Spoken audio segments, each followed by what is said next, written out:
Era prime-nya member Bangtan. Kalian pernah ngebayangin gak sih kalau misalkan comeback nanti para member Bangtan tuh ada di era prime-nya masing-masing? Tapi ini menurut gua ya, menurut gua pribadi ya. Pertama, RM. Menurut gua era prime-nya ada di eranya Mic Drop. Jujur. Karena style RM di era Mic Drop dan konsepnya MC Mic Drop itu kayak gitu loh. Jadi kayak menurut gua RM itu era prime-nya ada di eranya Mic Drop. Seokjin. Jujur Seokjin ini adalah member yang screen time-nya itu kalau ada di musik video sangat amat dikit. Nah, kalau di musik video dia screen time-nya banyak, itu berarti era prime-nya Seokjin. Setuju nggak? Menurut gua Seokjin era prime-nya itu ada di on. Ya guys, di era on. Karena menurut gua Seokjin itu di era on screen time-nya banyak. Pasti itu ada alasannya guys. Dan menurut gua Seokjin itu rambutnya kayak nggak perlu diapa-apain dan cukup dia itu kayak gondrong aja itu udah. Aduh, itu menurut gua udah era prime-nya si Seokjin banget ya. Yoongi. Menurut gua Yoongi ada dua sih. Ini sulit banget. Yoongi tuh kalau kita denger lagu Fire itu pasti jadi ikoniknya si Yoongi. Tapi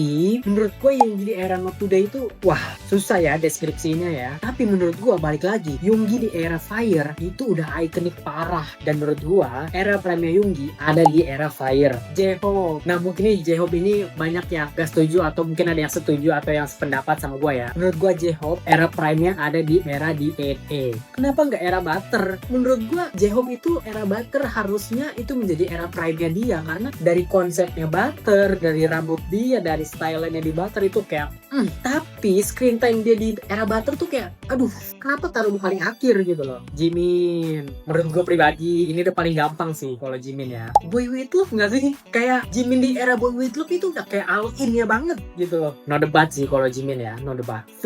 Nah si ini menurut gue pribadi era prime-nya itu era-era dimana rambut dia itu nggak diapa-apain guys. Kayak dia cukup hitam gondrong mantep. Tapi mungkin kalau dari pribadi masing-masing banyak yang bilang kayak era prime-nya V itu ada di Boy With Love. Iya juga sih, ikonik sih dia di era Boy With Love. Tapi menurut gua V itu era prime-nya ada di era On. Kalian lihat guys, visual V di era On itu kayak wah another level sih. Kayak ada tato-tatonya di sini kan, terus rambutnya kayak Dan menurut gua V di era On itu nggak kalah ikonik guys. Jungkook. Nah Jungkook ini menurut gua nggak tahu kenapa ya. Menurut gua pribadi era prime-nya Jungkook itu ada di era Butter guys. Karena kalian lihat deh ya waktu di era Butter yang dia dikunci rambutnya di belakang itu anjir Jungkook banget menurut gua. Kayak Butter itu sejongkook all in gitu loh. Kayak si Jimin di era Boy With Love, dari mulai stylenya, dari mulai rambutnya, dari mulai konsep videonya itu udah Jungkook banget. Jadi menurut gua era prime-nya si Jungkook ada di era prime-nya Butter. Disclaimer ini menurut gua pribadi ya. Tapi kalau misalkan kalian punya pendapat lain, kalian bisa langsung aja komen guys. Atau kalian setuju sama gua nih?